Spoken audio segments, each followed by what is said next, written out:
Why did you laugh earlier when I said about ball cancer? Because it's a real thing that happens. So why is it funny? That makes it funnier. Fine, fair enough. Right, what we're talking about, you go on, give the intro for once. So, I don't know what we're going to call this, but we're going to be talking about our favourite albums and... Our favourite animals and... Animals, our favourite movies, our favourite Pop Funko vinyl collections. Do you still collect them? No. You've got a whole host of them at there, and I can tell you don't five. Tell.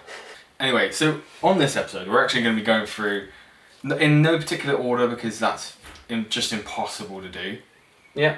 But we're going to go through our favourite albums, and there may not be any women in this category. Yes. So we are discussing Disclaimer. This because it's difficult to like female musicians because they're inherently like not as good as male. That's true. That's true. It's not their fault. It's not your fault. It's just biologically how they were built by our God and Creator. Xandu. So I was going to start by saying a few that I think we might both have on our lists. Okay.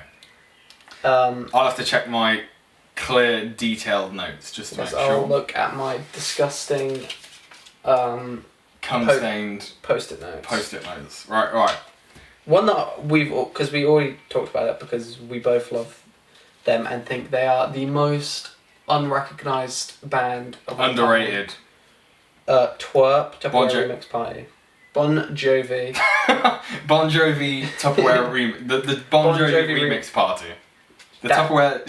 Bon Jovi Remix Party. Yeah. Together Through Time. Yep. I mean, what else is there to say other than, yeah, you're right. They're just underrated. No one. Okay. Take apart. If you're not part of the Game Grumps, which you shouldn't be. Shouldn't be anymore. Maybe you should never have been. Maybe not. But we were both guilty of that crime. Yeah, that is true. I did laugh at Aaron at Ego Raptor jokes. I did laugh, and I also laughed when he would make the funny noises. I laughed when he would just make funny fart noises. That was funny. That was pretty funny actually. And obviously. And when he would yell the N-word on streams and stuff, those classics. Did he do that? Well, like once. Well, how has he not been like cancelled or in trouble? I don't know. But actually, why hasn't Dan been cancelled or whatever? Because that was weird because, he's clearly creepy and everything, but he didn't technically do anything illegal, so I guess it's fine. I think if the police got a warrant to search his hair, they'd find just bones of kids. They'd find like 13 like unrecognised by like diseases by the government. And fossils that they'd have to carbon date. But anyway, back to Twerp. They are incredible. They are masters of each of their instruments, at least, well, especially for bass and guitar, at least. Commander Meouch and Lord Phobos are incredible. Dr. Sung, amazing, like, keyboardist. Hogan is the drummer. Yes. He's really good. Like, just watching them play live, even though they're goofy guys in costumes, it's incredible. Everything is down to an exact rhythm and beats, polyrhythms, like things that are, it's not normal. And I think that's so like they have that mix of like weird synth wave disco funk. Yeah. With like metal as well at certain points. Yeah. It's just like all their songs are just fun and like about fun topics. Food bar. Well, that song. Body image. Pets. It's actually a great song. We were talking about this earlier. Yeah. It has probably one of the greatest solos ever. Yeah. It's insane. But there's a reason I think we both picked Together Through Time, because for me I feel like it's that if I was trying to sell the band to anyone, I would pick that one, because that's like their accomplished. Yeah. And it's like, it's almost like it reminds me weirdly of a Rush album, because Rush have that like they've got an idea in mind, and the whole album is going to be that as like a concept. I see what you mean, yeah. Especially how like Together Through Time ends on like what is it? What does it end on? Feels pretty good. Another great. Yeah, it's got like even just like the soundscapes they have in their songs, because like that it has like these nice like waves. Yeah. Like, in like making up the background of the song. It's got like these really just creamy synthesizers. It just sounds like summer. Yeah, and I actually sat in our back garden topless, listened to that album maybe 3 times through, and I got burnt. But oh god, yeah, great summer. But yeah, great band, and really it's a shame that like they don't get played, and they will never be played anywhere other than their fans seeking them out. Fans, and they're like a specific like space on like YouTube and stuff. The only thing, like we said, holding them back is the fact that they don't have a nominated singer. It's all done vocoder, and it's still great. It works for it, but that's also why we chose Together Through Time as their album, because apart from just being their best in general, it's the one where it doesn't feel like it's missing a vocalist, because it just doesn't need it. Whereas a few of their other stuff, you feel like this, you could hear it on the radio or stuff maybe if it had like a singer. Yeah. Great. Well, love them. There we go. We've hit that one. We both agree on that, right? You can pick a real first one. A real first one. One. Like mine, or just okay. I'm gonna start with an old school, a throwback one. I don't know if you love this band as much as I do, but Kids Bop. Kids Bop of the Stone Age. No, Queens of the Stone Age. Songs for the Deaf. Is an incredible album. I used to love Queens of the Stone Age, and I've seen them twice. Not to see them, but they were at the festivals. Yeah, supporting. Again, kind of okay, but I know that's a great album. But are you a fan of the band as a band, or are you a fan of the album? I'm probably more a fan of the album. Yeah. I really like stuff like Clockwork and some of their other stuff. But that one specifically, it feels like such a specific like little time capsule of like early 2000s and like metal and rock. I mean, that album survived on the video. And like the main single, like that was played on every single like MTV, Kerrang, Scuzz, like all of these all of these classic like VH1, and I think that's definitely where like No One Knows was like such a banger, but there's a lot of good songs. That's like their most recognisable one, but they have a lot of like really good ones off that album. Like I've written down. You're like, I love that album so much, but they have such great songs. Such as. No, I was trying because there's like stuff. I've only written down 3, but I can't remember which 3 I'd written. Like there's like 6 Shooter, which is like this really like intense metal song. God Is in the Radio, which is like a weirdly romantic song. Mosquito Song, which is like perfect. Hanging Tree, which is again like a really hard like rock song. They're just really cool, and like, you know, like really simple album art kind of does it for me too. Yeah, where it's not too like they're not trying to be. And I love good album art. Like that can sometimes like tip an album over the edge for me. Because you know how people say like Beach Boys would have been bigger than the Beatles if they'd have had better album covers. And their album covers are just here's some kind of geriatric boys walking in the like, just look like your nan's. Yeah. Your nan's friends. Yeah, it's just gross graphic design. Anyway, that's one of mine. What's yours? I enjoy that. I'm gonna pick one here. I'm gonna say, you've gone for a rock album, so I'm gonna go for a rock album. Cool. I am gonna. Okay, you're talking about throwbacks. There was a band called Him. All right. Him, I don't know. Emo as fuck. His Infernal Majesty was the name of the band. Oh, but it was actually like a main guy, right? Long black hair, black fingernails, but a sultry, smooth voice. And I've gone for the album Razorblade Romance. Oh my god. Look, before you judge, anyone who knows this album would know it's a banger. It's not emo, it's not like Hawthorne Heights kind of shit. It's like, some of their songs like Wings of a Butterfly has a great riff. Okay. Sick. But it reminds me of like when I was trying to find my place. You're like you're like trying to figure out like what your sound is. What I love, yeah. And that was one of those albums, because I remember going on like the first version of like a band's website I'd ever seen in my life. And it was this terrible gif of like their logo, which was the like devil, Satan pentagram, but with a love heart in it. Oh, that's so gay. It's not gay. It was gay. But like, I don't know, so it just spoke to me, and it was like raining, and it was like spotlights coming from a tower, and it was like, the riff was like, such a really fucking cool, and like his voice is really good, it can go really deep, really high, but anyway, my point is, that was when I was trying to find what my personality was, like my music taste and stuff, and that spoke to me. Gay as it probably is. Yeah. I did write down some of the other names: Killing Loneliness and Dark Light. A few inches later. Thundercat. Do you like Thundercat? I love Thundercat. Okay, good. I didn't know you liked Thundercat. Yeah, no, I really do. I was only talking to you the other day about the whole, they got him to do the Diet Coke. Oh yeah, that's remix. right. So fucking good. But yeah, it is what it is. I always didn't want to include it because it's such a recent album too. Yeah.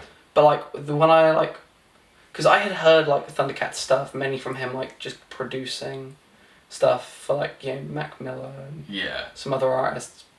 But it wasn't really until It Is What It Is that I heard his own stuff, and I was just kind of blown away by it. Was there any particular like song? That did it Black for you? Whales, Dragon Ball Durag. That's just so funky and like.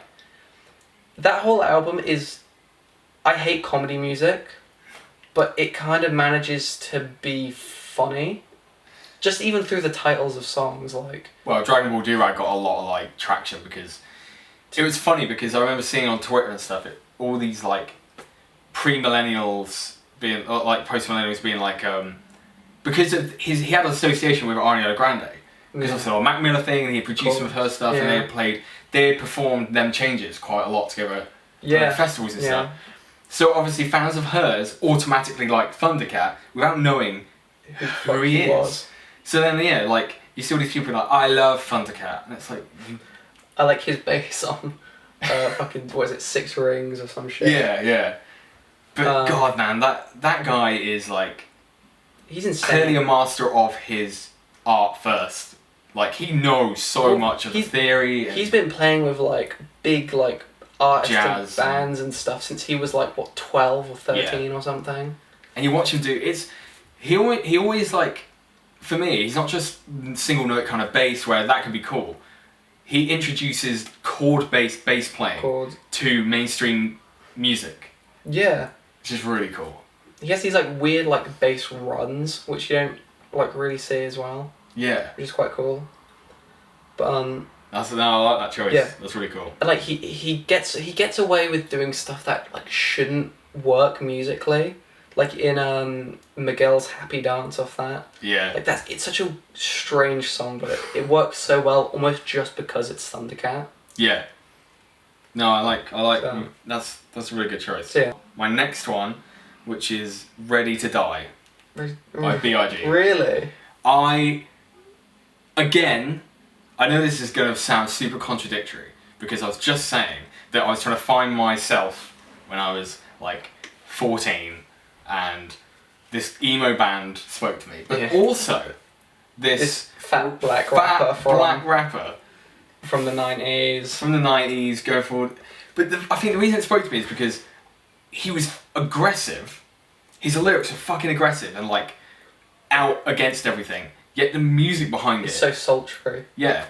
He was such a good, like, he could pick and choose really good, like, samples and shit. Yeah, true. But I think as I got older, I learned more and more about the album as I kind of, because I listened to it back in the day and I was like, yeah, fucking angst and like, oh, I'm ready to die and like suicidal thoughts and stuff, which is great album ender. But when I got older, I was like, shit, this was a concept album from a kid who was so inconsistent with his own, like, he didn't know who he wanted to be. He was being pulled left and right into the drug scene, trying to provide for his mum. He just found out he had a kid coming. And he was just in the moment like, I want to die. I'm just going to kill myself.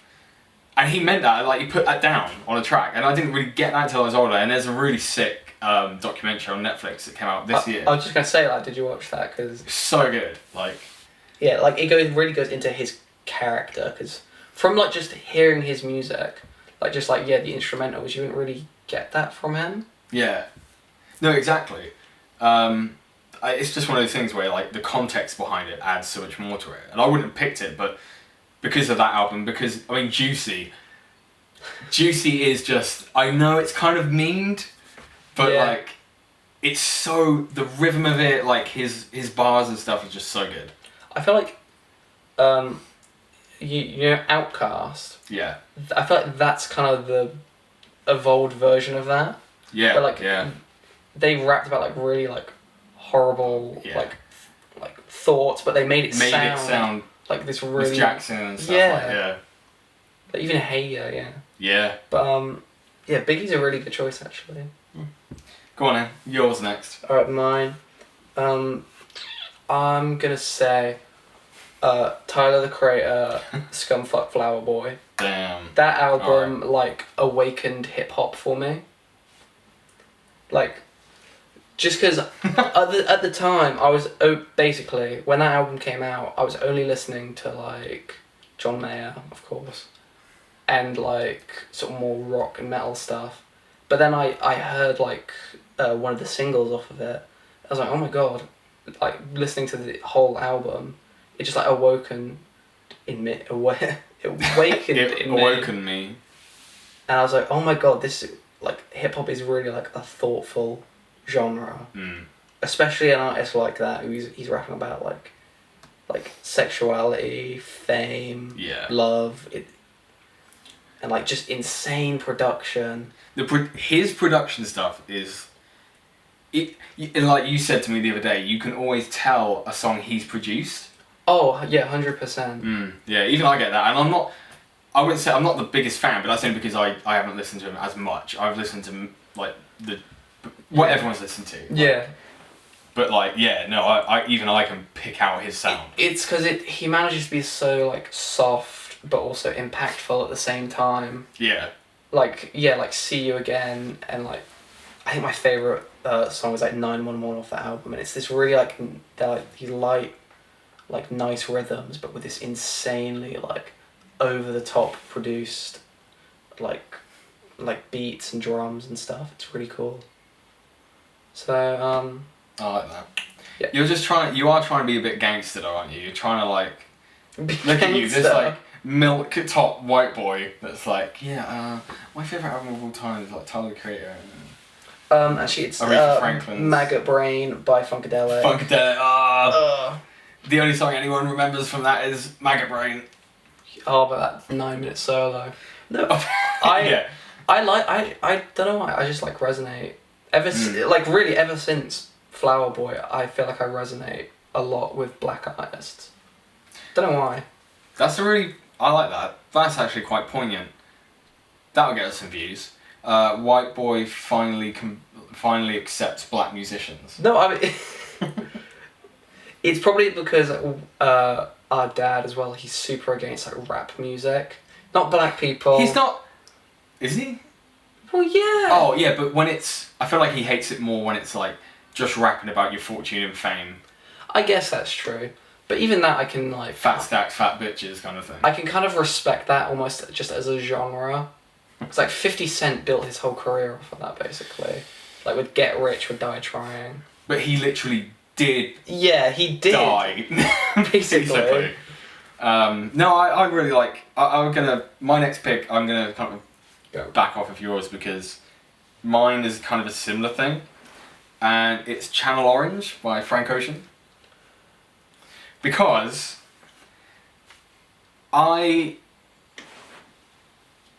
What? How can you pick Channel Orange Over Blonde. 100%. Any day, I'd pick Channel Orange. What? Yeah. The songs are much more memorable just alone in Channel Orange. That is not. Oh my gosh. Okay, no, go on. I think it's because it's more sensitive than Blonde to his kind of upbringing and stuff. I think that's just like that to me. When I listened to Channel Orange, I was like, oh, I know who I know this. It was like this guy is inviting me into learning about him. Like Super Rich Kids, Lost. It is more pop based. It's more like we also need these hits. But I guess so. I think it's just because I had that album on repeat and stuff like you know, even Thinking About You and stuff like that. But for me, it was like Pyramids. It's just every song of his had a soundscape that put you in like a cinematic kind of vision. I mean, he really does like do that. Like creates like just this like such sonically rich environments, doesn't he? I do love Blonde. I had to go with the one that I listened to more, like on repeat. Yeah, that's fair enough. I mean, for my next one, mine is Frank Ocean's Blonde. God damn it! How could you possibly pick Blonde? Because Nights is so good. No, the whole album. Just the one. The beat switch in Nights, that's all it takes. Fair enough. No, but like, that's not even my favourite song off the album, but it's, like, I don't know, it's more about what, like, the stuff he's singing about for me resonates more. Just the general, like, vibe, like, the first half of the album's got this really, like, lo-fi, more of a laid-back sound. Yeah. And then a lot of the second half is kind of, like, a lot more bombastic. That's true. I do really appreciate, like, that album, like, that, because that's almost, like, that always spoke to me as more, like, he's going through this crisis already so early in his career. And I suppose he did, because he had a lot of shit in between, from Channel Orange being released. There was all this stuff about his sexuality coming out. Yeah. And that's why I like Channel Orange as well, because some of the stuff in that is very, like Forrest Gump and stuff, which is very... White, featuring John Mayer. What? Yeah, yeah. Yeah, I mean, I get that. I suppose him and Tyler are kind of similar in that way. They're just not afraid to be sensitive to things, which is quite... They're both sensitive, but also so blunt about it. Yeah. But like, I think Blonde for me as well, just because, like, some of what he's like talking about, like, even in Nights, like, the mundaneness of life.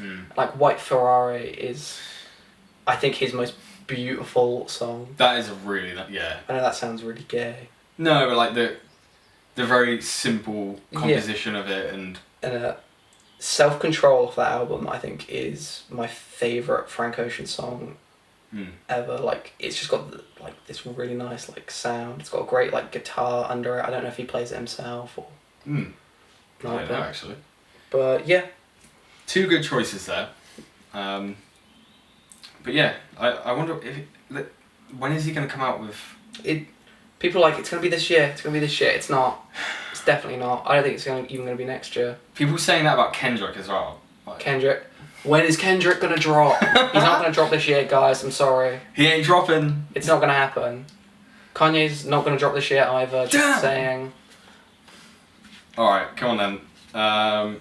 You'll go next. Oh, fuck. Alright, I couldn't pick between two because there's some artists where I'm like, I love some of, like, 4 or 5 songs off an album, but then I think the rest are not good. Yeah. But I love those songs so much that I'm like, I'd have to pick. Almost have to pick them. Yeah. Yeah, I get that. So I've got Stevie Wonder, Songs in the Key of Life, or Inner Visions. Because on that, you've got stuff like High Ground, Living for the City, which is probably my favourite Stevie Wonder song of all time. You've got I Wish, Sir Duke. You've got all these complete random styles and genres. That he, like, big band music, you've got like really heartfelt soul. I don't know. I mean, yeah, Stevie did not miss. I know that's... And that's ironic. Which is, yeah, quite funny. I just had to throw in a Stevie Wonder album. I think just because. Totally fair. I don't really have much more to say about it. It's just his whole... I remember Nan actually having, like, playing Sir Duke when I was younger, which is weird. She probably wouldn't remember that. And I remember hearing that back then, and just like the trumpets and how it just keeps like escalating and stuff. I don't know. Yeah. Yeah, I like that. Nice. Your turn. Right, I'm gonna go with, because I've been talking about John Mayer throughout this whole thing. I'm gonna give one of his albums. Super hard for me to pick because I love all of them, but it has to be either Continuum or The Search for Everything. And I don't think I can pick Continuum because it's the obvious choice. it's the obvious choice, and also there's like 2 songs on it that I don't think are as good as people make out to be. Ooh, which ones? Waiting on the World to Change. Whoa! And Heart of Life. Wow, I'm actually shocked by that. I just wanted to know. I'm not. I mean, I like John Mayer, but I'm not like that into. But I always hear people say that those 2 songs are like the ones that they wish had been, at least. Was it Heart of Life? I always hear people go on about that song as though it's like the second coming of Jesus. Well, I mean, he even basically says now that he like wishes he'd done it differently, because like the way that he like kind of does this guitar slap with it, but it's an electric. It's played on an electric guitar and it sounds kind of weird. And he's basically said like I hate when people do that, like retrospectively. But so Search for Everything is just insane. It was released on my birthday, on my 16th birthday. This is too biased. This is Emoji of a Wave is incredible. Moving On, Getting Over is like the funkiest song of all time. Watch his live performance of it where he does it, where it leads into a cover of Africa featuring like a weird sample of like Frank Ocean. It's so good. So good. I don't know what else I can say about it. It's got so many different like moving parts. Yeah, like he's even got stuff on it that has like no guitar in it whatsoever, which is really cool to see from him. So, yeah. Okay. No, I really appreciate that. I thought I was gonna have to leave because I thought you were gonna go on for at least 40. Well, I could, but I want us to get through more of these albums, and we've already talked for quite a long time. Yeah. So there was a period in my life where for about 2 years I didn't give a shit about guitar at all. I almost just completely. I think the strings rusted to shit. I didn't pick it up. I didn't play anything for like 2, maybe 3 years. Obviously, sometimes I'd pick it up as like if I was bored.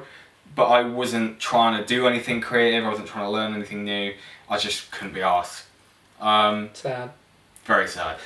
And then I heard Handmade Cities by Plini, Ooh.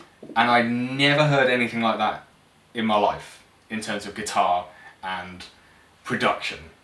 Because I was always a fan of instrumental guitarists, but they started sounding similar. They blend together. Yeah. And they get stale. Like I love like Steve Vai, I love Jason Chani, but they didn't change. They don't change. They will always have the same sound. They're not going to try and do anything new because they know what works. But Plini took all this stuff that was like Alan Holdsworth, Pat Metheny, and just put it into a really cool, heavy sounding. Again, it's a concept album. It's like a Rush thing. It's like a symphonic kind of. He had one goal in mind, and the production on it is immense. Like from Simon Grove and people like that. But like Electric Sunrise as an opener is just fucking insane. Like some of the stretching and tapping in that, and the rhythms in it as well. I was like, shit. Like you can compare it to Dream Theater, but again, Dream Theater are like in a class of their own. But listening to this, I was like, shit. Like, this guy's younger. This guy's setting the scene. Similar to probably a band we've both got on our thing coming up. But no, I think that album you can almost listen to it to jam out to and whatever, but you can also listen to it to go to sleep to. It's really weird. It's like a metal album you can listen to sleep. Well, it's funny you brought up like Dream Theater, because for me, Plini basically he takes everything I like about John Petrucci as a guitarist and gets rid of all the stuff I also don't like. Yeah. If that makes sense. Not to shit on John Petrucci. No, that's amazing, a really valid. Because I mean, I think we've spoken about this before, but 1990s John Petrucci is the best. He's king. Honestly, that live in Tokyo solo for just to live forever. That solo alone is what I could have put that on this album. You could. Just a fucking live solo. But you're right, because then when it got to 2000s, he was like, I'm just going to fucking shred. Yeah. No, I'm going to go for notes instead of feel. And it's just like... Hasn't been the same since. No, he really hasn't. I still like him. I still think he's great. He's but, still super talented, but yeah. But then when you have this young guy who comes along and he just does like you said, like that style, but makes it so melodic and doesn't overdo it, and it's very jazz inspired. Don't know. Yeah, I just had to pick it because it got me back into playing again. That's a great choice. That's a really good choice. I don't think I have anything nearly as like emotionally resonant as that. Like I don't have anything with a good story. Yeah, but you finally learned to accept black people because of the time That's true. I finally stopped being racist. But what did I? Oh, you know what? It's not as emotional, I guess. I just went through like a very cynical phase in my life where I hated everything, and to some degree I still do. Yeah, I was gonna say like that's right now. But like I'm not like a religious person or anything. I don't believe in anything, and that's always kind of been a struggle for me because I want to believe that there's more. I want to believe. So it's kind of a religious album. It's not Jesus is King. I was just gonna say It's not. George Harrison's album, All Things Must Pass. I've written a bunch of stuff about it, about like kind of lyrically, but really it's just like it opened me to the idea of like belief without religion behind it.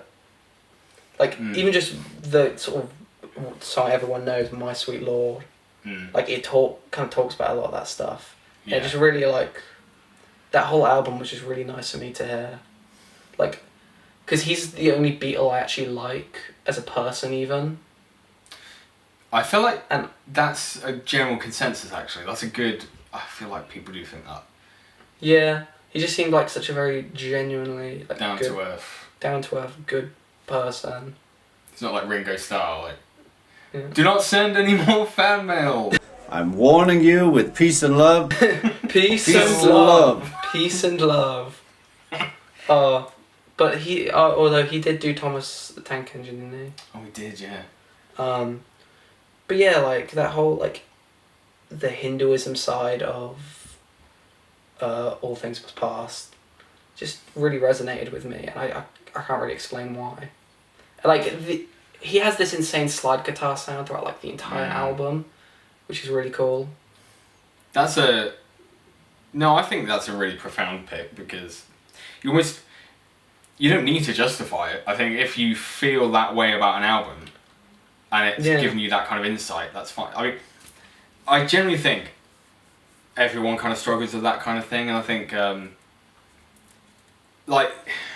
think it's a shame because like you've got this whole TikTok generation and stuff, and I know you're kind of you are basically that, but you're not in that Yeah. You're not in that crowd, but like I feel like okay, what you're saying is it's always not about God, it's about faith as a concept. Yeah. Like you could put your faith in anything, like just having this open-mindedness to things and like not being scared of, certain things. But I mean, that album is also kind of a breakup album in a sense, which I like, but it's not a romantic breakup. It's like a breakup with God, so, faith. Obviously, it's about like him kind of breaking up with the Beatles, but I think that lent itself to a lot more than just that, like him struggling with all this other stuff in life at that time. That's really good. I think like when an artist goes through that and they put an album like that out, and then it's that cliche thing of they put it out there because they need to get something off their chest, and then in turn, if people listen to it and it helps them as well, it's almost like a win-win. Yeah. I don't have anything that's near that kind of I want to find faith.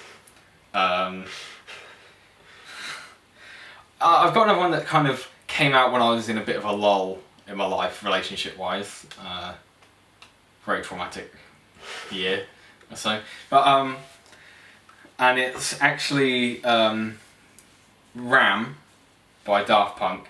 Not Paul McCartney. Not Ram by Paul McCartney and Linda McCartney. Oh my god, that is the thing, isn't it? Yeah. No, Random Access Memories. Even though some of the songs on that album are kind of cringe. Just from the vocals. aspect. Yeah. The production and the way it builds itself and stuff like Lose Yourself to Dancing. But what it's for is a song that no one listened to, which is Contact, the end of the album. Because it sounds like the end of the world. And Yeah. it literally sounds like you're dying. You listen to it and it just... You've got the whole, like, astronauts in space kind of vibe, and it's like... To me, it didn't resonate, it didn't feel like that. I used to, like, lay in bed, like, pitch black, maybe the like, windows open and stuff, like, the stars and the moon out, put that on, and it would just take me on a trip, like I was high. But I wasn't. But, like, something about that album just brought me back to reality a bit, and I can't put a finger on why. And then the fact that they used it in the video, did you see that they put up, well, obviously they split up, but they did a video of just them in the desert, Really? and one of them walks away from the other, and it's kind of sad, and then one of them blows up, but then it What?